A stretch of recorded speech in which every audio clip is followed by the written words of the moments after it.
नमस्कार. अजिंक्य सेवा संघ सार्वजनिक गणेशोत्सव मंडळ गणेश चौक कासानी आपले सहर्ष स्वागत करीत आहे. कासानी हे डोंगर कपारीत वसलेलं आणि निसर्ग सौंदर्याने नटलेलं एक छोटंसं गाव. घाटाई देवी आणि जानाई देवीच्या छत्रछायेखाली वसलेले हे गाव. या गावात राहणारी माणसं ही साधी बोळी आणि निरपेक्ष भावनेने निसर्गावर प्रेम करणारी.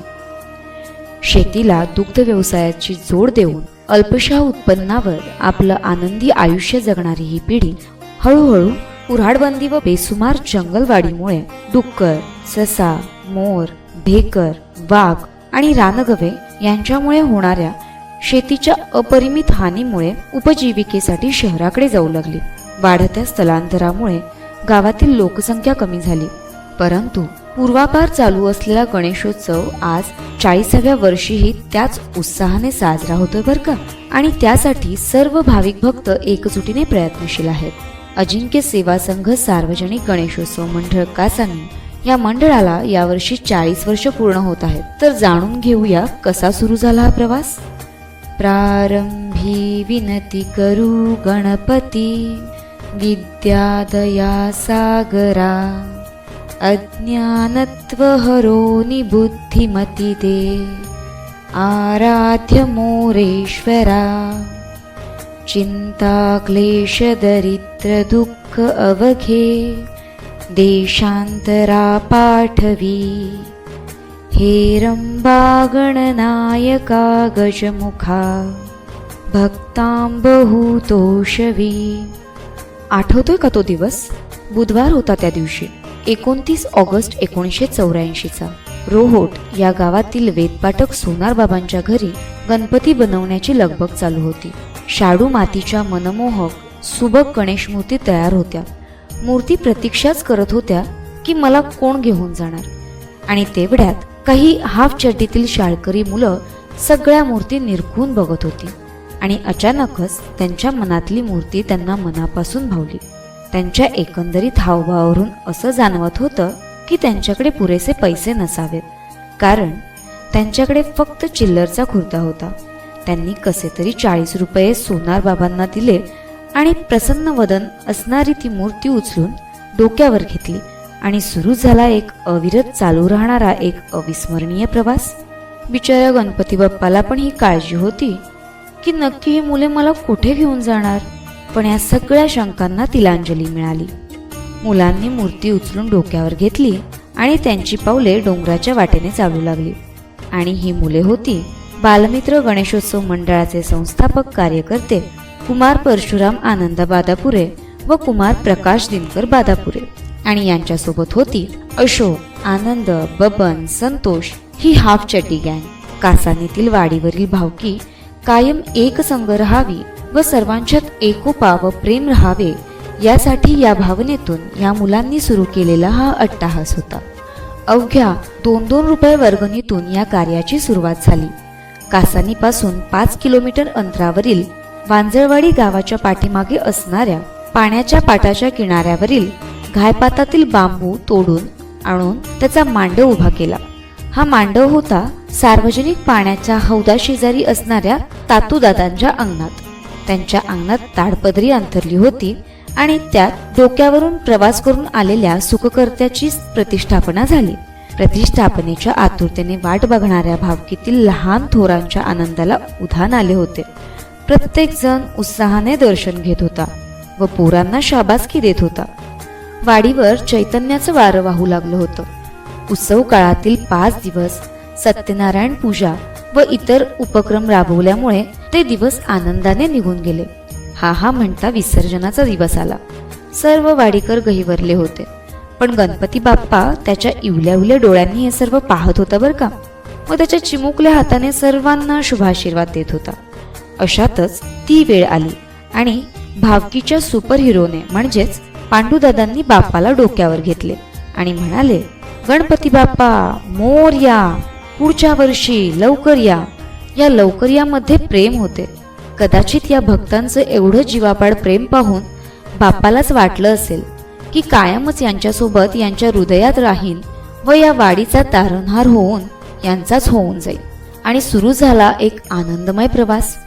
1984 ते 1988 पर्यंत बाप्पा मांडवातच बसत होते. याच दरम्यान एक अवलिया तरुण मुंबईचा उत्सव बघून मुंबईच्या सारखा भव्य दिव्य गणेशोत्सव गावी कसा साजरा करता येईल या भावनेने पछाडलेला होता.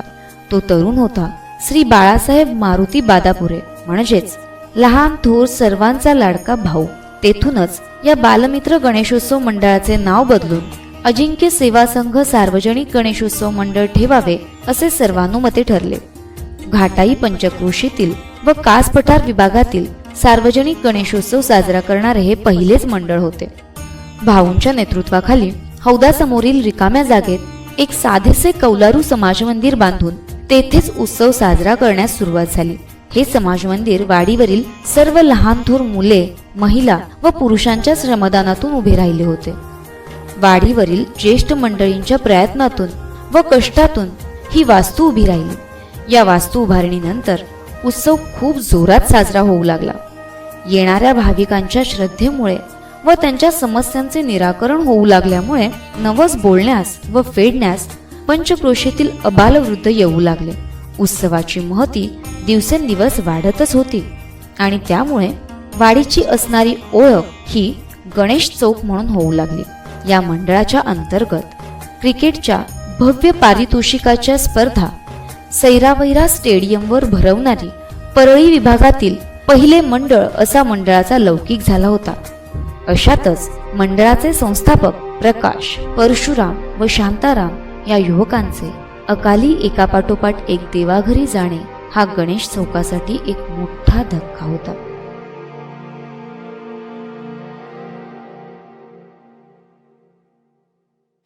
बाळासाहेब मंडळाच्या अध्यक्षपदी विराजमान झाल्यानंतर मंडळाचा लौकिक दिवसेंदिवस वाढत राहिला. त्यांनी बनविलेले स्वागत बॅनर, देखाव्याचे पडदे, स्वागत कमानी, छत आणि इतर साहित्य याची रेलचेल मंडळात झाली. भाऊंमुळे दरवर्षी वेगवेगळ्या रूपात मूर्ती बनवून घेतल्या जात असत. कधी बैलगाडीवर, तर कधी उंदीर मामांच्या खांद्यावरील पालखीमध्ये, कधी झोपाळ्यावर, कधी नटखट राधाकृष्णासारखा, तर 10व्या वर्षी 10 पैशांच्या नाण्यावर, तर 25व्या वर्षी राजेशाही थाटातील हत्तीवरील अंबारीत अशा वैविध्यपूर्ण रूपात मूर्ती तयार करून घेत असत. याच काळात उत्सवाचे स्वरूप वाढल्यामुळे व पंचक्रोशीतून येणाऱ्या भक्तगणांच्या गर्दीमुळे समाज मंदिर लहान पडू लागले. त्यामुळे सर्व ज्येष्ठांनी मोठ्या वास्तूत सोहळा साजरा करण्याचे ठरविले. पण मुख्य अडसर हा जागेचा होता आणि अहो आश्चर्यम, समाज मंदिरासमोरच असणारा दगडी हौद व त्याच्या शेजारची सर्व मोक्याची जागा कैलासवासी श्री पांडुदादा, कैलासवासी श्री शंकरदादा, कैलासवासी श्री दिनकरदादा, कैलासवासी श्री जयसिंग दादा, श्री घाटूदादा व श्री धोंडीबा दादा यांनी मंडळाला बक्षीसपत्राद्वारे कायमस्वरूपी देऊन आपले नाव अजरामर करून ठेवले आहे. ही एक आनंदाची घटना होती. खरं तर टिचभर जमिनीच्या तुकड्यासाठी एकमेकांच्या जीवावर उठणारी लोभी माणसं कुठं व समाजासाठी निर्मोहीपणे मोक्याची जागा दान करणारी ही साधी दानशूर माणसं कुठं, अशा या व्यक्तींमुळेच गणेश चौकाचा नावलौकिक वाढला आहे. 2001 साली भाऊंच्या संकल्पनेतून व गणेश चौक वासियांच्या देणगीतून व श्रमदानातून भव्य आणि देखणी अशी अजिंक्य गणेश मंदिराची वास्तू साकारली गेली. साधेपणात सुंदरता व कल्पकतेचा संगम घडवून देखणी वास्तू उभी राहिली. संगमरवरी देवघरात मनमोहक अशा रिद्धी सिद्धीसह महागणपतीची प्राणप्रतिष्ठापना गणेश यागाच्या होमासह करण्यात आली. कायमस्वरूपी गणेश चौकात गणरायाचे अस्तित्व मूर्ती स्वरूपात भाविकांना दर्शन देऊ लागले. समाजकार्यातून ग्रामविकासाचा प्रयत्न मंडळामार्फत चालूच होता. घरोघरी पाण्याचा नळ ही योजना शासनाने राबवण्या अगोदरच मंडळाने स्वखर्चाने गणेश चौकात राबवली होती. उत्सवाचा व्याप वाढल्यामुळे उत्सवात जागा कमी पडत होती. पण सुदैवाने 2004 सालच्या विधानसभेच्या निवडणूक प्रचारासाठी आलेल्या श्रीमंत छत्रपती शिवेंद्रसिंहराजे भोसले यांनी गणरायाच्या महाआरतीला उपस्थिती लावली. त्यांचे सोबत श्री राजूभैया भोसले हेही होते. या निवडणुकीत आमदार म्हणून श्रीमंत छत्रपती शिवेंद्रसिंहराजे भोसले यांचा भरघोस मताने विजय झाला. माननीय आमदार साहेबांनी त्यांची इच्छा फलद्रूप झाल्यामुळे बाळासाहेबांच्या विनंतीस मान देऊन व श्री सरपंच साहेब यशवंत सपकाळ यांच्या पाठपुराव्यातून अजिंक्य सांस्कृतिक सभागृहाची मागणी मान्य केली. सभामंडपासाठी कैलासवासी श्री तात्याबा भोसले यांचे चिरंजीव सागर भोसले व त्यांच्या परिवाराने आपली जागा मंडळाला दान दिली. गणेश चौकामध्ये आनंदाची व उत्साहाची लहर उठली. सभामंडपाची पायाभरणी नुकतीच झाली होती व कॉलम उभारणीचे काम चालू असतानाच मंडळावर एक मोठा आघात झाला. मंडळाला वटवृक्षाचा आकार देणारे नेतृत्व श्री बाळासाहेब म्हणजेच भाऊ यांचे 3 जानेवारी 2007 रोजी अल्पशा आजाराने निधन झाले. संपूर्ण गणेश चौकावरच अवकळा पसरली. सर्वजण निराशेच्या गर्तेत गेले.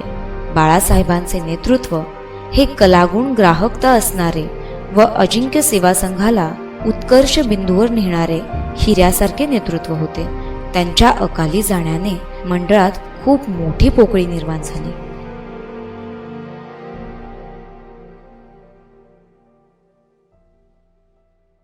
सभामंडपाच्या अपूर्ण कामाचे शिवधनुष्य पेलण्यासाठी व मंडळास भाऊंच्या गतीने प्रगतीपथावर नेण्यासाठी सर्वानुमते श्री अशोक किसन बादापुरे उर्फ दादा यांची निवड करण्यात आली. भाऊंनी केलेल्या कामाची व त्यागाची असणारी जाण व हे मंडळ कायम अग्रस्थानी राहताना त्याची सामाजिक कार्याची नाळ तुटू नये यासाठीची कसरत सांभाळत अशोकदादा यांनी सर्व अबालवृद्धांना सोबत घेऊन हे शिवधनुष्य लीलया पेलले. खऱ्या अर्थाने भाऊंच्या तालमीत बबन, सीताराम, आनंद व सुरेश व इतर सर्व कार्यकर्ते मंडळासाठी कोणत्याही कामात स्वतःला झोकून देत होते. उत्सव काळातील कमानी उभारणे, छत ठोकणे, लाइटिंग व साऊंड सिस्टीमची कामे करणे, रंगरंगोटी करणे यासाठी ही मंडळी आजही पुढे असतात.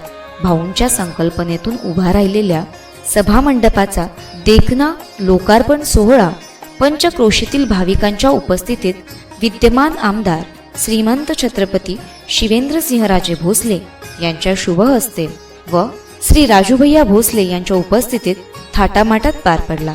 श्री श्रीरंगभाऊ देवरुखे यांनी 30x40च्या भव्य सभामंडप अत्यंत देखण्या स्वरूपात व वेळे अगोदर पूर्णत्वास नेल्यामुळे त्यांचाही सत्कार या सोहळ्यात घेण्यात आला. हा सोहळा अत्यंत नियोजनबद्ध व संस्मरणीय असा पार पडला व त्यामुळे त्याची चर्चा घाटाई पंचक्रोशीत होऊ लागली. मंडळाचे कार्य दिवसेंदिवस वाढतच गेले. भाऊंनी आखून दिलेल्या वाटेवर चालणारे सहकारी व त्यांना सोबत घेऊन विकास रथाचा गाडा ओढणारे नेतृत्व अशोकदादांनी व्यवस्थित सांभाळले. दादांच्या कारकिर्दीत छोट्या छोट्या कार्यकर्त्यांना प्रत्येक कामात पुढाकार घ्यायला लावल्यामुळे त्यांच्यातील नेतृत्व गुण विकसित झाले. अध्यक्ष हे पद नसून जबाबदारी आहे याची जाणीव असल्यामुळे प्रत्येक कार्यकर्ता हा मी स्वतःच अध्यक्ष आहे अशा भावनेतून काम करू लागला. त्यामुळे जबाबदाऱ्यांचे विभाजन होऊन आणि कामाची विभागणी झाल्यामुळे छोट्या मोठ्या कार्यकर्त्यांना काम करण्यातून आनंद मिळू लागला. त्यामुळे एकीची भावना जोपासली गेली. लोकसहभागातून विकास या संकल्पनेवर काम केल्यामुळे प्रत्येक वर्षी देखाव्यातून लोकांना सामाजिक संदेश पोहोचवला जात होता. देखाव्यामधून समाज प्रबोधन घडावे हा या संकल्पनेमागचा हेतू होता. सध्या नवीन कार्यकर्त्यांची फौजच गणेश चौकात आहे आणि प्रत्येक घरातील ज्येष्ठांचीही मार्गदर्शक म्हणून मदत होत आहे. सध्या मंडळामध्ये सर्वच अध्यक्ष असल्यामुळे मंडळाच्या विकासाचा रथ चौखूर उधळलेला आहे. सध्या मंडळात अध्यक्ष म्हणून श्री अमोल कुशाबा बादापुरे यांची कारकीर्द 2022 सालापासून सुरू झाली आहे. त्यांच्यासोबत नवतरुणाई हिरिरीने काम पाहत आहे. त्यामुळे देखाव्यासाठी आशय शोधावाच लागत नाही, तर तो या मंडळींकडे अगोदरच तयार असतो. या सर्वांसोबत नवतरुणी, महिला मंडळ व चिल्लर पार्टीचेही खूप मोठे योगदान मंडळास असते. मूर्ती लहान पण कीर्ती महान अशी चिल्लर पार्टी मंडळाच्या स्वच्छतेपासून ते महाप्रसाद वाटपापर्यंत अंगावर घेतलेली कोणतीही जबाबदारी निर्विघ्नपणे पार पाडत आहे. आता वेद अर्धशतकाचे. आता मंडळ अर्धशतकाकडे वाटचाल करू लागले आहे. मंडळाची धुरा योग्य पिढीच्या हातात आहे. उत्सवाचे स्वरूप व भव्यता दिवसेंदिवस वाढतच राहणार आहे. तसाच गणेश चौकातील महाराजाचा रुबाब व भक्तांचा हर्षोल्लास दिवसेंदिवस खालील सुभाषिताप्रमाणे वाढतच जाणार आहे. उरी ध्यास जर देवता राहिला तर क्षितिज भव्य होते, पिढी दर पिढी, पिढी दर पिढी. धन्यवाद.